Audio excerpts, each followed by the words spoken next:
Вы говорите, что являетесь шайтаном? Мы его последователи. Последователи шайтана? Да. Мы стараемся, работаем, чтобы сделать этот мир намного лучше. И сделаем все возможное. А что, например?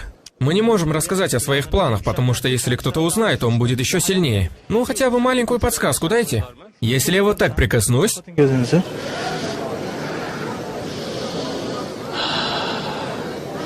Да будет над тобой свет господина. И в эту ночь господин придет к тебе во сне.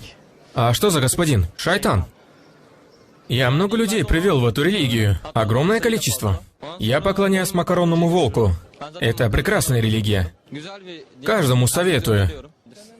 Это его друг, волк спагетти. Я так скажу, он тоже из этого легиона. Это все правда. Конечно, в комментариях будут те, кто не поверит и будут издеваться над нами. Это все понятно, а ко мне придет ваш этот господин? Да?